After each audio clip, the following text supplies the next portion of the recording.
So Tony, one of the things that really attracted me to your work over the years, and I know a lot of people around the globe, was your cycle of behavior and the sort of definition of why we feel like we do and how we can manage around that cycle. Can you take us through that as deep as you can, maybe in a couple minutes here?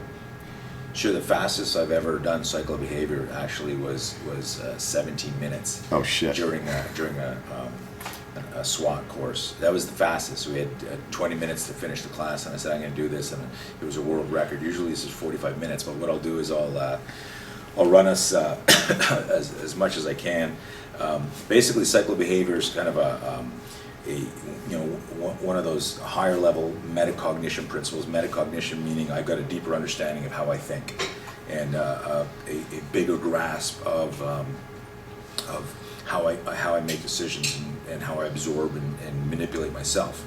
So what we did, I was actually listening to an interview with this guy Howard Gardner, who's a world-renowned social scientist, and he had said during this interview that he believed that 80% of our motivation is derived from our expectations. And I was like, holy shit! And I wrote down, motivation, expectation, 80-20. And there's that 80-20 rule again. I'm thinking 80%. I said, I kind of agree with that. I don't go for a run.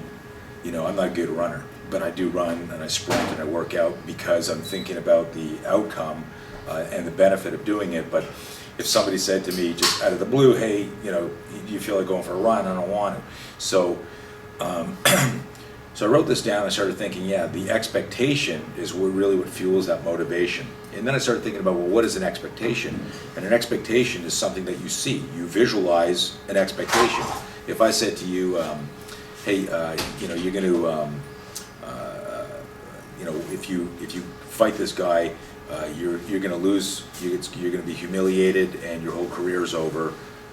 And you believed what I was going to say, you probably wouldn't take the fight. So, what you visualize creates an expectation, which needs to be positive, and that's how you're going to experience that motivation you want. Now, all three of those are things you keep in your head. You keep your motivation in your head, your expectations in your head, what you visualize in your head. So then I started thinking about visualization.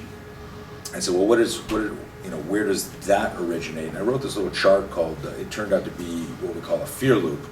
And inside this fear loop, we talk about our beliefs, neuroassociations, with big fancy word meaning, our brain neuro, and association symbols, things that we link up and symbolize. So, remember when Hoist Gracie first appeared and he took down all these, gigantic guys in the first couple of UFCs, a lot of us in the fighting community were like, what the hell is jiu-jitsu? It was empowering. We still hadn't done the training, but we went, holy shit, there's no way this little guy is going to beat that big guy. Well, those are beliefs and neuroassociation. So imagine if you had never seen that fight, never started studying jiu-jitsu, you might be walking down the street, you see some huge guy, and immediately you got that Dan Millman quote, oh shit, I'm facing one guy, doubt myself, I'm done. So you're in the fear loop. We have to get out of the fear loop. So inside the fear loop, we identified two cool acronyms: false expectations appearing real and false evidence appearing real.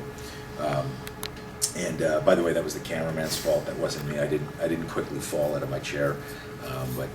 So false expectations, meaning I'm visualizing a negative outcome, and false evidence. I've looked at a big guy, I look at somebody with big knuckles, I look at somebody with cauliflower ears, and I go, oh, he must be amazing, and I'm allowing some external icon determine how I'm going to perform. Bullshit. So all fights are dangerous, but you've got to give yourself permission to engage and win the fight, or you're done before you even fought. So we're in the fear loop. We get out of the fear loop, which is that challenge or threatened door. And what we'll do is, run you through this and show you a chart on this whole thing. But what we talk about then is how do I make that decision to create a plan? I got to have a goal. The plan has to be something that's happening. If it's in a real fight, the plan, well, it can be on a whiteboard or on a chalkboard before a fight. It's got to also be something you visually kind of monitor and observe in your mind while you're in the fight. So you got that kind of detached perspective, what's going on. So we always talk about reviewing your plan with a hyphen. If you spell review without a hyphen, it means to look over something. I'm reviewing it, but if you put it with the hyphen there, review means to re-see, and that puts you back into the beginning where I'm visualizing. And now, if you're visualizing something and you get a nervous fear spike, it might not be what you want to be visualizing. But if you're visualizing something positive and you're visualizing a successful outcome, that'll change your state. Ultimately, you got to make a decision, and then probably the last thing, what we talk about before act and actor become one. And this could be, okay, am I going to take his back now? Okay, am I going to shoot in now? And if you're thinking about it, you're probably too late. There's a moment where everything just converges. But there's last block before you pull the trigger and any move is when past and future kind of are like angel and devil, and you're stuck in the middle. Who am I going to listen to? So the past is shit. Last time I did this, I blew my knee out. Or last time I did this, I got stuffed and I was guillotined. And the future, future is, I'm going to do this and I'll get to this next move. And you got to be very zen-like at that moment and just go for the move. So that's cycle behavior in a nutshell.